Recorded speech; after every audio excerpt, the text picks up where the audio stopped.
Hello everyone, welcome to Om classes.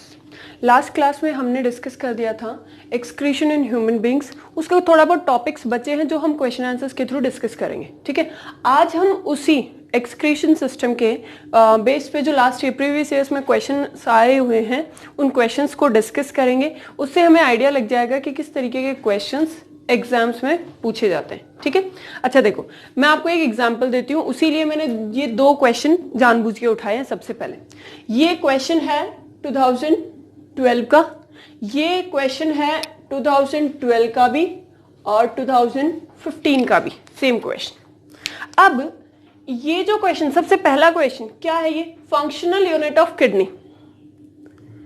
लगभग जिसने भी लास्ट के दो वीडियोस देखे हैं या फिर इवन लास्ट सेकंड पार्ट भी देखा है उसने बता दिया होगा कि इनमें से कौन सा है functional unit of kidney.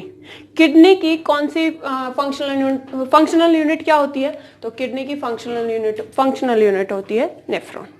But बहुत आसान था, बहुत सिंपल था। अब आ जाते हैं इस पे। ये क्वेश्चन दो बार पूछा हुआ है और दोनों बार सीजीएल का क्वेश्चन है। Allantois of fetus helps in. अब सबसे पहले हम अटक जाते हैं एलेंटॉइस में। ठीक है, देखो ये वाला चीज मैंने कहीं पे भी दो वीडियो लेक्चर्स में कहीं पे भी ये वर्ड को मेंशन भी नहीं किया। क्यों नहीं किया? क्योंकि हमें पता है कि ये चीजें अभी समझ नहीं आएंगी। मैं आपको बता भी दूंगी तो आप बोलोगे या तो बहुत डीप पढ़ा दिया, पता नहीं क्या पढ़ा दिया। ठीक है, तो कुछ चीजें डिस्कस करते हैं क्वेश्चन आंसर्स को लेके। अब सबसे पहले एलेंटॉइस होता क्या है, तो एलेंटॉइस होता है मदर और फीटस के बीच में। तो ये क्या है, ये सपोज मान लीजिए फीटस है। ये फीटस किससे कनेक्टेड होता है, मदर की बॉडी से कनेक्टेड होता है। तो ये क्या करता है, खाना भी खाता है थ्रू प्लेजेंटा। आपने कॉमन नेम सुना होगा, तो प्लेजेंटा से खाना भी खाता है। और ये इस फीटस के बॉडी जो भी वेस्ट मटेरियल बनाएगी वो कहां जाएगा। अब फीटस एक्सक्रीट तो कर नहीं सकता, ठीक है, तो वो क्या करेगा, वो जो भी इसका वेस्ट मटेरियल होता है वो मदर की बॉडी में ही रिलीज कर देता है। और वो किसके थ्रू रिलीज करता है, एक ट्यूब लाइक स्ट्रक्चर, और उस ट्यूब लाइक स्ट्रक्चर को हम क्या बोलते हैं, एलेंटॉइस। अब एलेंटॉइस होता है वो स्पेसिफिकली सिर्फ और सिर्फ क्या काम करता है, एक्सक्रीशन का काम करता है। किसमें, फीटस में। फीटस यानी एम्ब्रियो, एम्ब्रियो यानी मां के पेट में जो बच्चा होता है उसका। और ये जो ट्यूब होती है सिर्फ और सिर्फ एक काम करती है, वो होता है एक्सक्रीशन। ठीक है, तो आपने ये चीज समझ ली होगी कि क्वेश्चन बहुत सिंपल भी आ जाते हैं और क्वेश्चन बहुत डिफिकल्ट भी आ जाते हैं। ठीक है, तो ऐसा नहीं सोचना है कि ये तो बहुत सिंपल है, ये तो पढ़ने की जरूरत नहीं है, या फिर ये बहुत डिफिकल्ट है, ये भी पढ़ने की जरूरत नहीं है। क्वेश्चन दोनों टाइप के आ सकते हैं। ठीक है, नेक्स्ट क्वेश्चन, ये दोनों नेक्स्ट क्वेश्चन आप एक बार पोस्ट करके वीडियो को और खुद से सोचो कि इसके आंसर्स क्या हो सकते हैं। ठीक है, तो हम डिस्कस करते हैं कि yellow colour of urine is due to. Urine का जो येलो कलर है वो किस वजह से आता है, तो देखो बिलीरुबिन और बिलीवर्डिन दोनों ही येलो कलर देते हैं। बट ये येलो कलर किसको देते हैं, फीकल मैटर को। यानी बॉडी का जो अनडाइजेस्टेड फूड होता है, उसका कलर भी कैसा होता है, येलो। और वो कौन देता है, इनको अदरवाइज क्या बोलते हैं, बाइल पिगमेंट्स।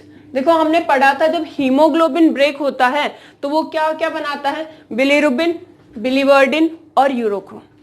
तो ये तो दोनों मिलके क्या बना लेते हैं, बाइल पिगमेंट्स।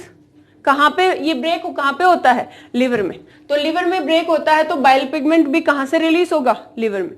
यूरोक्रोम भी कब बनता है, हीमोग्लोबिन के ब्रेक होने से।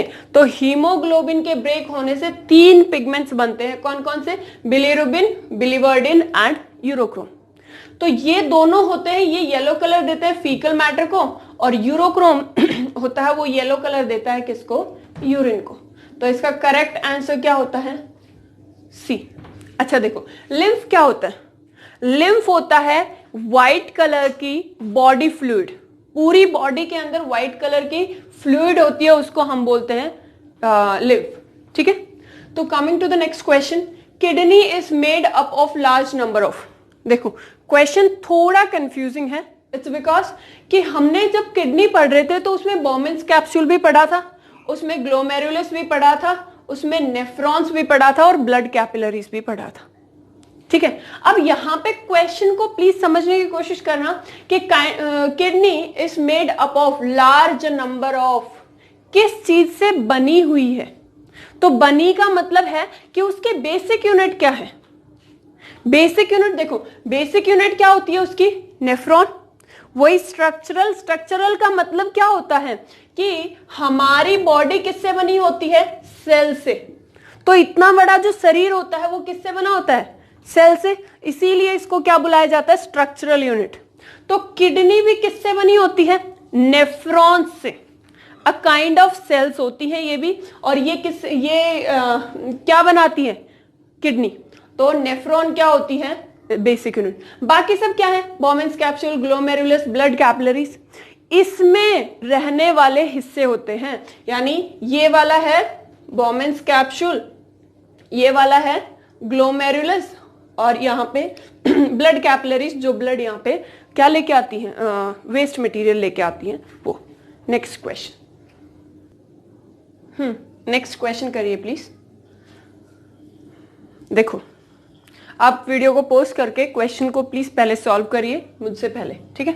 तो which of the nitrogenous waste is excreted by living organisms, living organisms यानी हर एक ऑर्गेनिज्म की बात हो रही है कि लिविंग ऑर्गेनिजम्स होते हैं वो कौन सा, इनमें से कौन सा वेस्ट मटेरियल्स, और वेस्ट मटेरियल भी कौन सा, नाइट्रोजनस वेस्ट मटेरियल रिलीज करते हैं। देखो आज वाले ये वाले दो क्वेश्चन हैं, इनमें मैं एक दो इंपॉर्टेंट चीज और बताऊंगी, वो भी हमें ध्यान रखनी है, ठीक है। वो क्वेश्चन आंसर्स के थ्रू ही पॉसिबल थी, ठीक है। तो नाइट्रोजनस वेस्ट, ये क्वेश्चन हमने पढ़ रखा है कि हमारी बॉडी में या फिर किसी भी लिविंग ऑर्गेनिज्म की बॉडी के अंदर क्या क्या नाइट्रोजनस वेस्ट रिलीज हो सकते हैं, urea, ammonia, uric acid sorry. तो होता क्या है कि ये हमारा लिवर है, हमने देखा था कि जो वेस्ट, कैसा वेस्ट, प्रोटीन वेस्ट, अगर प्रोटीन प्रोटीन्स को ब्रेक करें तो वो क्या बनते हैं, अमीनो एसिड। अब अमीनो एसिड्स होते हैं, ये अगर एक्सेस में होते हैं या फिर यूज नहीं हो पाते, या फिर देखो एक होता है कि ये जो अमीनो एसिड होते हैं ये क्या करते हैं, कोई रिएक्शन करवाते हैं हमारी बॉडी में, और अब उन रिएक्शंस को हम क्या बोलते हैं, मेटाबॉलिक रिएक्शंस।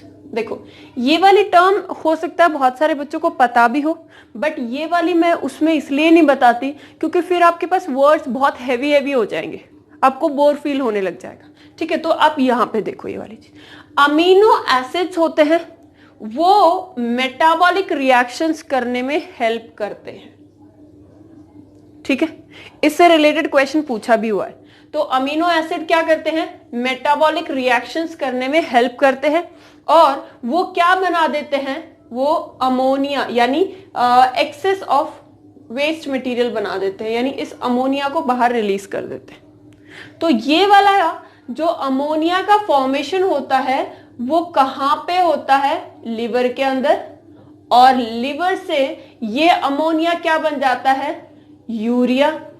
और अगर हम हमारे बात करें तो ये यूरिया क्या होता है, वापस ब्लड में जाता है, और वो ब्लड अब कहां पे जाएगा, किडनी में। तो देखो वैसे अगर कोई भी ऑर्गेनिज्म क्या बनाता है, नाइट्रोजनस वेस्ट बनाता है, तो सबसे पहले उसकी बॉडी में क्या बनेगा, अमोनिया।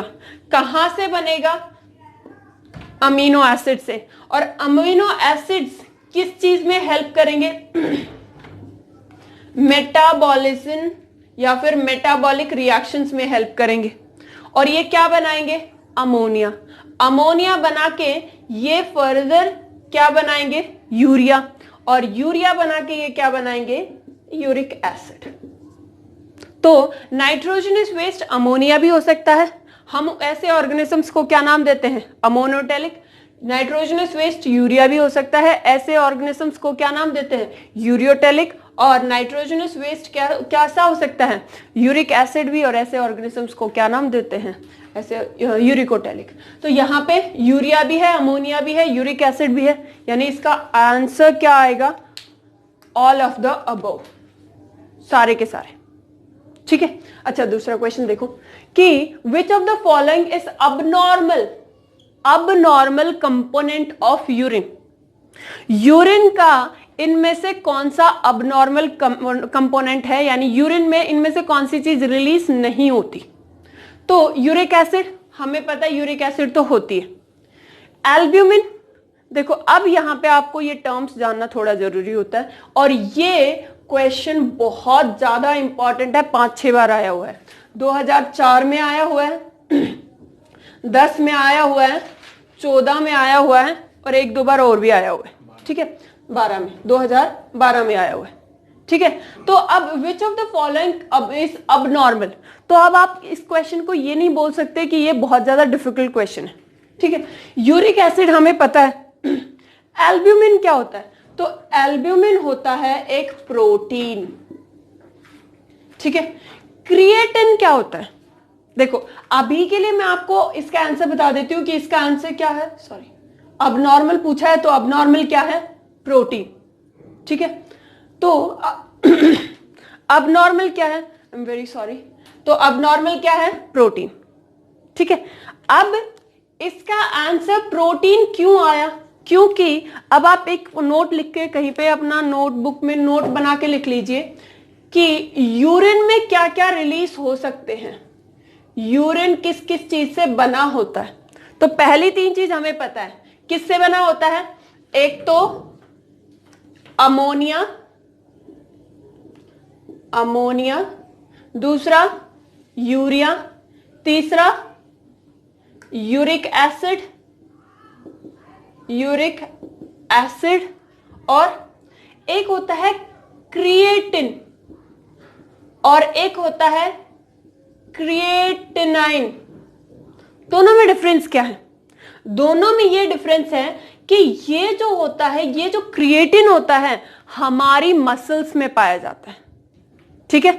अब ये क्या करता है, जब हम बहुत ज्यादा क्या करते हैं, एक्सरसाइज करते हैं, बहुत ज्यादा एक्सरसाइज करते हैं, तो ये जो क्रिएटिन है ये किस में कन्वर्ट हो जाता है? ये कन्वर्ट हो जाता है क्रिएटिनाइन में। बट यूरिन फॉर्मेशन के टाइम पे ये तो क्या हो जाता है? ये वेस्ट हो जाता है। अब कभी कभार क्या होता है, कभी कभार नहीं, नॉर्मल थोड़ा बहुत अमाउंट किसका प्रेजेंट होता है यूरिन में? क्रिएटिन का भी होता है, क्रिएटिनाइन का भी होता है। और क्या क्या चीज होती है? और हमें पता है कि वाटर, और हमें पता है कि यहां पे सॉल्ट्स में कौन से? वैसे मिनरल सॉल्ट्स लिख लीजिए, जैसे कि सोडियम क्लोराइड, पोटेशियम, और कुछ बाइकार्बोनेट्स होते हैं। ठीक है।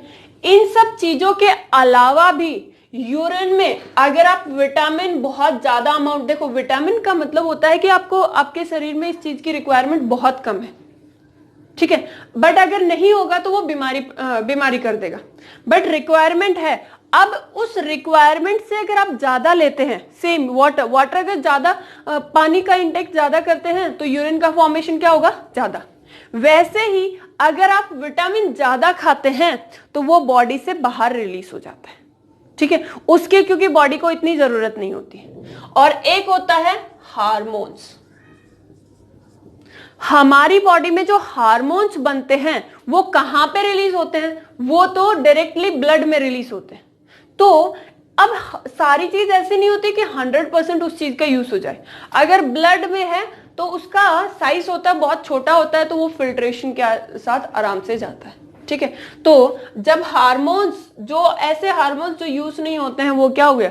ब्लड से किस में चले जाएंगे? किडनी से कहां पे? यूरिन में।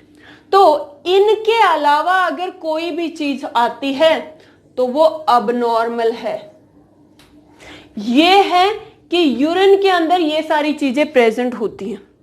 अच्छा, इसके अलावा आप ये बोल सकते हो कि बट हमने पढ़ा था ग्लूकोज का तो 100%। देखो ये इससे 2-3 क्वेश्चंस आए हुए हैं सिर्फ इसी पार्ट से, और इसीलिए मैंने आपको बताया कि ये इंपॉर्टेंट है ये क्वेश्चन।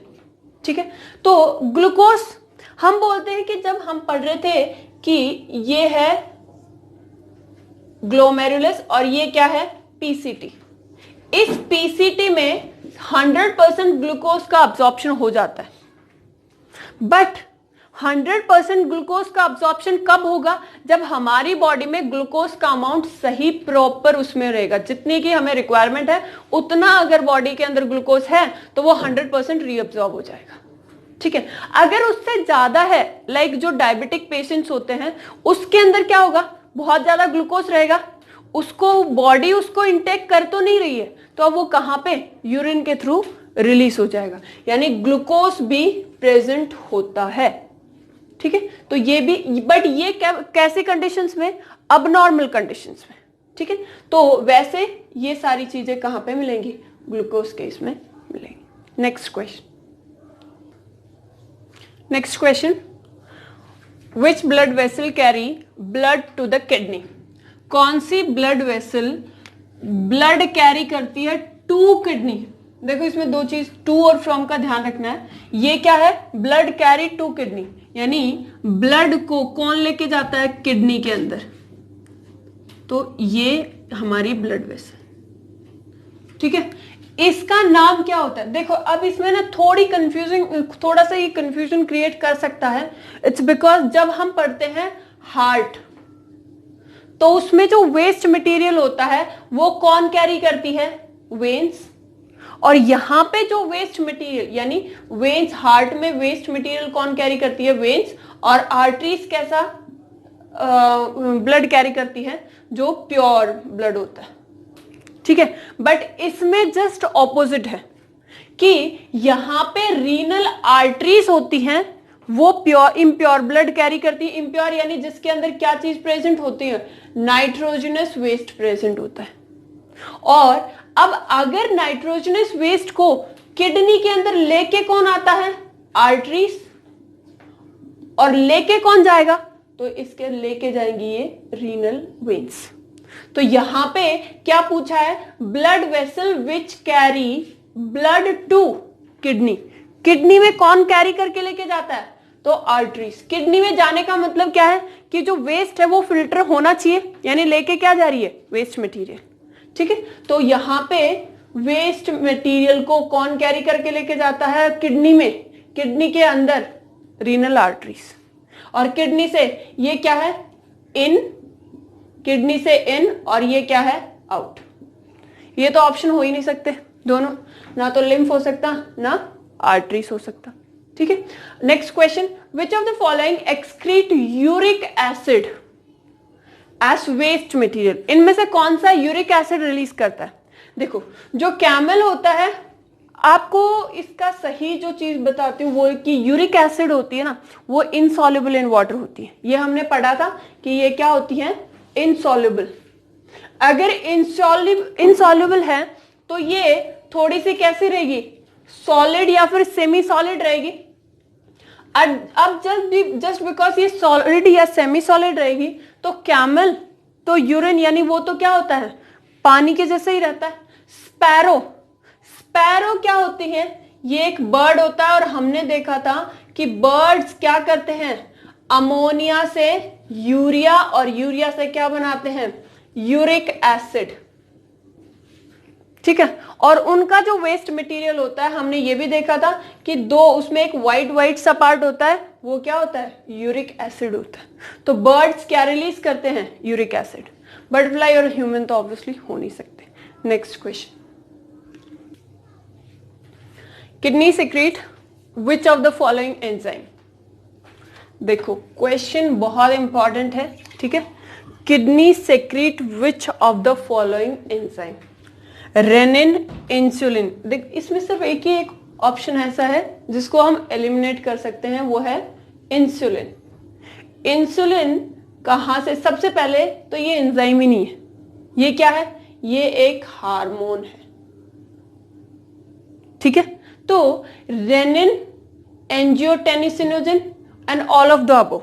जैसे ही इंसुलिन यहां से एलिमिनेट होता है ऑप्शन में, तो ऑल ऑफ द अबव भी क्या हो जाएगा, एलिमिनेट हो जाएगा। ठीक है, बच गया कौन, रेनिन और एंजियोटेंसिनोजन।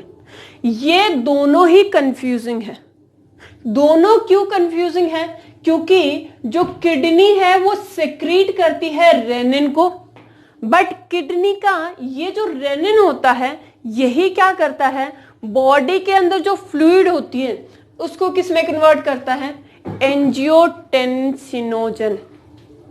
आपको ये ध्यान रखना पड़ेगा, यहां पे क्वेश्चन पूछा है किडनी सेक्रीट करती है which of the following enzyme, tricky question है। और अब आप प्लीज इसको लिख लीजिएगा कि किडनी क्या रिलीज करती है, रेनिन। और ये क्या अब बेसिकली क्या करता है कि जो ब्लड की के अंदर प्लाज्मा होता है या बॉडी फ्लूइड होती है, उसको ये रेनिन किस में कन्वर्ट करता है, एंजियोटेंसिनोजन में। तो ये बॉडी, ये किससे बना हुआ है, ये ब्लड प्लाज्मा से बना हुआ है, बट जो किडनी सेक्रेट करती है वो क्या है, रेनिन। ठीक है, तो यहां पे इसका करेक्ट आंसर रहेगा renin. Next question, which hormone plays an important role in reabsorption of water in kidney. इनमें से कौन सा हार्मोन, ये भी इंपॉर्टेंट है, और यही एक हार्मोन होता है जो किडनी सेक्रीट करती है, सिर्फ यही हार्मोन होता है। Which of the following, which hormone plays an important role in reabsorption of water in kidney, कौन सा होता है। तो देखो, ऑक्सीटोसिन नहीं होता, रिलैक्सिन नहीं होती, ये आपको पढ़ना ही पड़ेगा। ये क्या होता है, वैसोप्रेसिन होता है। वैसोप्रेसिन क्या करता है कि जैसे ही सबसे पहले ये रिलीज कहां से होता है, पिट्यूटरी, जिसको हम बोलते हैं कि ये क्या होती है, मास्टर ग्लैंड। कहां पे प्रेजेंट होती है, हमारे ब्रेन में। तो बेसिकली हमारे ब्रेन में एक मास्टर ग्लैंड प्रेजेंट होती है, उसका नाम क्या होता है, पिट्यूटरी। अब ये जो पिट्यूटरी होती है ये क्या करती है, वैसोप्रेसिन हार्मोन को रिलीज करती है। सॉरी, ये वाला किडनी रिलीज नहीं करती, ये पिट्यूटरी रिलीज करती है। ठीक है, तो पिट्यूटरी वैसोप्रेसिन को रिलीज करती है। अब ये जो वैसोप्रेसिन है ब्लड के थ्रू कहां पे आएगा, किडनी में, और किडनी में ये क्या करवाएगा, पानी को रीअब्सॉर्ब करवाएगा। कब करवाएगा, जब हम कम पानी पिएंगे, यानी वाटर का इंटेक कम होगा तो बॉडी को वाटर की रिक्वायरमेंट ज्यादा होगी, और जब वाटर की रिक्वायरमेंट ज्यादा होगी तो ये कौन इसका रीअब्सॉर्प्शन बढ़ा देगा, कौन, ये वाला हार्मोन। ठीक है, next question. Next question, formation of urea takes place in, simple सा क्वेश्चन है। ठीक है, तो फॉर्मेशन ऑफ यूरिया हमने पढ़ा था, फॉर्मेशन ऑफ यूरिया का फॉर्मेशन कहां पे होता है, लिवर में। तो लिवर, स्प्लीन तो वैसे ही हमें पता है, ये सिंपल सा क्वेश्चन है, सीधा टिक मारने वाला। तो एक्सक्रीटरी ऑर्गन ऑफ अर्थवर्म, तो एक्सक्रीटरी ऑर्गन ऑफ अर्थवर्म क्या होता है। देखो, ये वाले क्वेश्चंस पूछे जाते हैं और ये आपको पढ़ने ही पड़ेंगे, कोई चॉइस नहीं है। ठीक है, और याद ही रखने पड़ेंगे कि किस ऑर्गेनिज्म के अंदर कौन सा एक्सक्रीटरी ऑर्गन होता है। हमारे अंदर क्या होता है, किडनी। देखो, ये भी वैसे सिंपल सा क्वेश्चन है, आपको पढ़ना पड़ेगा, इसका कोई ऑप्शन ही नहीं है। ठीक है, कि मैल्फिजियन ट्यूब्यूल्स होते हैं वो किस में होते हैं, नेफ्रॉन्स होते हैं वो किस में होते हैं, किडनी होती है वो किस में होती है, और नेफ्रीडिया होता है वो तो अर्थवर्म में होती है। ठीक है, ये सारे के सारे ऑर्गन्स हर एक ऑर्गेनिज्म में लिखवाए हैं कि कौन से ऑर्गेनिज्म में एक्सक्रीटरी स्ट्रक्चर को क्या बोला जाता है। ठीक है, तो अभी next question, what is the pH value of fresh urine. Fresh urine की पीएच वैल्यू क्या होती है, 0, याद रखना है। ठीक है, excretion of bile pigments, bile pigments पता है ना क्या होते हैं, बहुत बार बता दिया। हीमोग्लोबिन जब लिवर के अंदर ब्रेक होता है तो वो क्या रिलीज करता है, बिलिरुबिन, बिलीवर्डिन, कैसा कलर देते हैं, येलो। ठीक है, अब आपको येलो कलर से ही चीज समझ आ जानी चाहिए। ठीक है, excretion of bile pigments in urine, bile pigments का मतलब वो कैसा कलर देता है, yellow, in urine, is indication of which disease.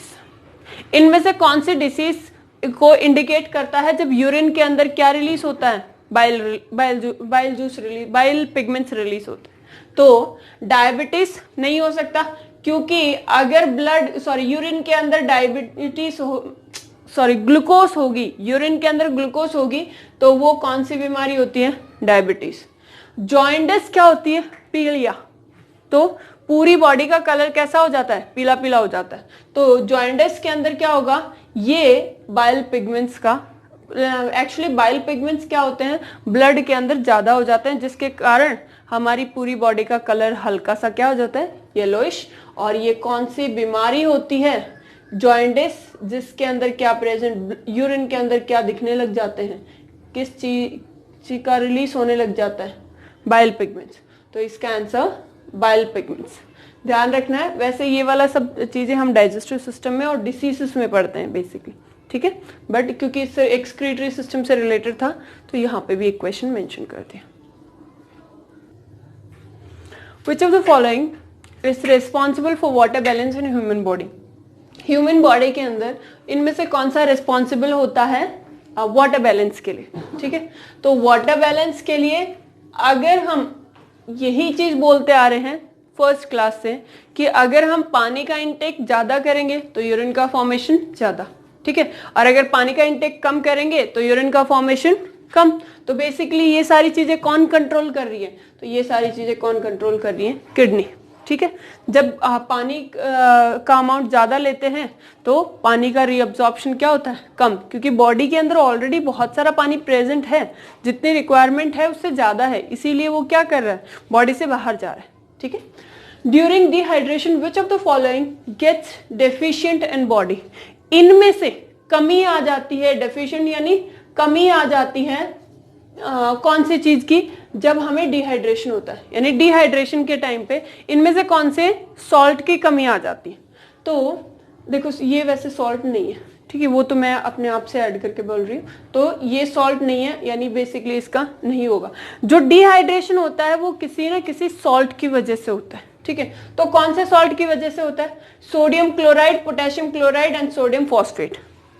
ये आप ध्यान रखना कि ये किसकी वजह से होता है? NaCl। इसीलिए जब भी हम यहाँ पे रीअब्सॉर्प्शन ऑफ सॉल्ट दिखा रहे थे, उसमें मेन रीअब्सॉर्प्शन किसका दिखा रहे थे? एक तो सोडियम और दूसरा क्लोराइड। तो सोडियम और क्लोराइड, वैसे पोटेशियम भी था, तो ये हल्का सा कंफ्यूजिंग है, यहाँ पे सोडियम है, यहाँ पे पोटेशियम। तो इसको ध्यान रखना कि जब भी डिहाइड्रेशन होता है कौन से सॉल्ट की कमी आती है? तो सोडियम क्लोराइड की कमी आती है जब हमें डिहाइड्रेशन होता है, ठीक। Next question, maturation is, sorry ये एक्चुअली मैंने आपको ये वाली टर्म पहले ही मेंशन करनी चाहिए थी, बट ये मैं जब हमारा वीडियो जो क्लास चली थी उसमें ये चीज मैंने मेंशन नहीं की। तो maturation is, what is maturation? तो it is passing out of urine from the body.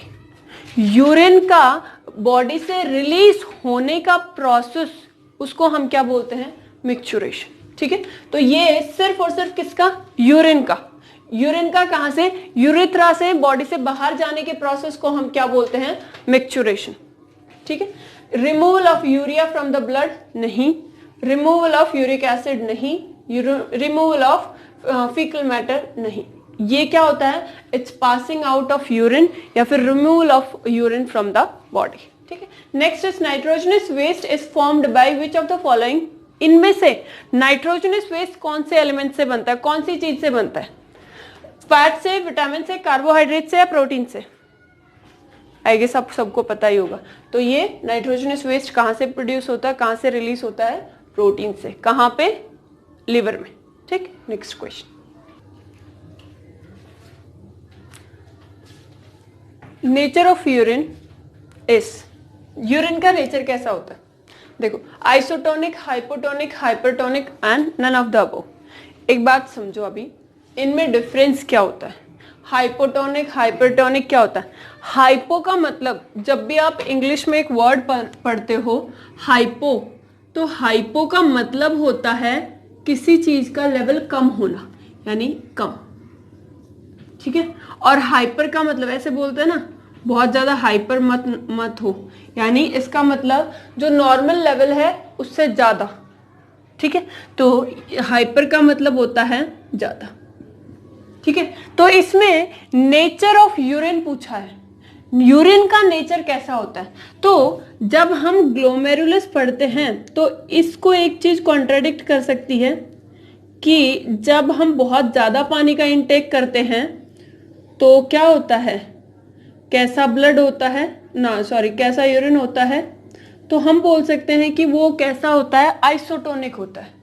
But हमें जब नॉर्मल सिंपल सा क्वेश्चन पूछा गया है नेचर ऑफ यूरिन, तो हमें नॉर्मल नेचर बताना है, बहुत ज्यादा पानी नहीं, बहुत ज्यादा कम पानी नहीं, ठीक है। नॉर्मल जो एक ह्यूमन बीइंग की कैपेसिटी होती है पानी पीने की, उसके हिसाब से हम बताएंगे कि इसका आंसर क्या होता है, आइसोटोनिक, हाइपोटोनिक या फिर hypertonic.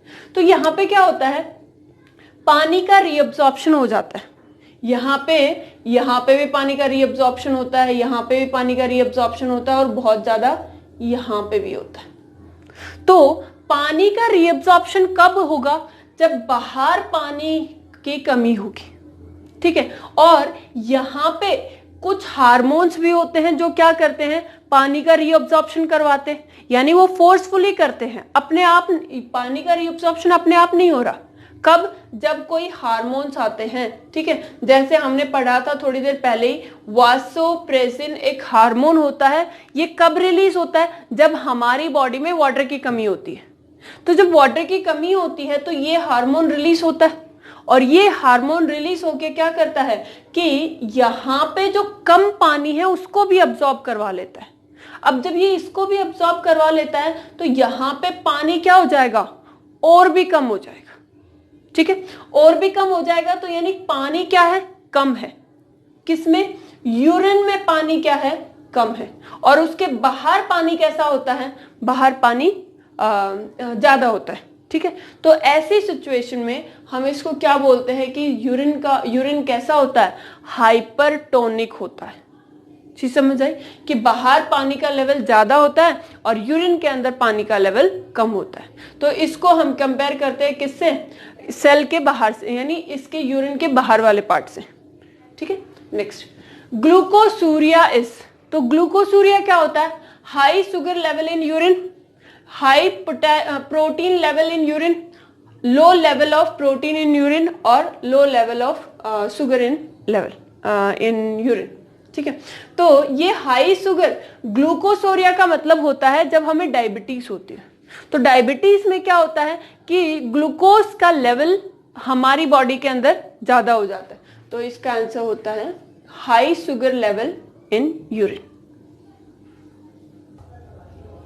Which of the following is excretory organ? सबको क्वेश्चन आ जाना चाहिए अब तक कि इसका आंसर क्या है। स्किन, लिवर, ना तो ए ना बी, दोनों ए और बी। देखो हमने पढ़ा था स्किन भी लिवर भी, ठीक है।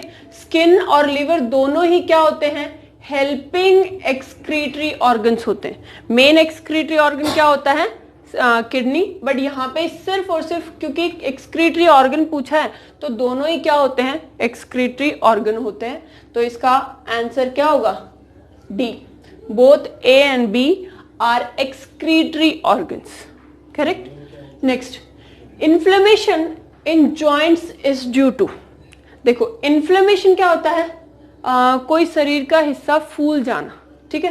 तो इन्फ्लेमेशन इन जॉइंट्स, जॉइंट्स के अंदर जो इन्फ्लेमेशन आता है वो किसके कारण आता है, यूरिया के कारण, यूरिक एसिड के कारण, अमोनिया के कारण या फिर लैक्टिक एसिड के कारण। अब एक सिंपल सी चीज देखना इसमें कि जो यूरिया होता है वो तो वाटर सॉल्युबल होता है, ठीक है, या अमोनिया होता है वो भी वाटर सॉल्युबल होता है और लैक्टिक एसिड होती है वो भी वाटर सॉल्युबल होती है। यानी ये पानी या फिर ब्लड के साथ क्या हो सकते हैं, ब्लड से में रीअब्सॉर्ब हो सकते हैं, यानी ये इनका डिपोजिशन होना मुश्किल है, किसका, यूरिया का, अमोनिया का और लैक्टिक एसिड का। बट हमें पता है यूरिक एसिड होती है वो इनसॉल्युबल होती है। अब इनसॉल्युबल होती है तो वो, और दूसरा वो कैसा, एक सॉलिडिफाइड फॉर्म में भी होती है। तो यहां पे होता क्या है कि जब हमारी बॉडी से यूरिक एसिड एक्सक्रीट नहीं होती है तो वो क्या होती है, सॉलिड क्रिस्टल्स बना लेती है। क्रिस्टल्स यानी ऐसा नहीं है बहुत बड़े बड़े क्रिस्टल्स, बहुत जैसे नमक हो गया इस तरीके के हल्के से क्रिस्टल्स बना लेती, और वो हमारे जॉइंट्स में डिपॉजिट हो जाते हैं, और ऐसी बीमारी को हम क्या बोलते हैं, गॉट। ठीक है, देखो अब इसी क्वेश्चन का एग्जाम्पल लेके मैं आपको एक चीज बता रही हूं कि किसी भी टॉपिक का पढ़ने की कोई लिमिट नहीं होती। ठीक है, क्वेश्चन सिंपल भी आ जाते हैं, क्वेश्चन डिफिकल्ट भी आते हैं, और ये क्वेश्चन पूछा हुआ है।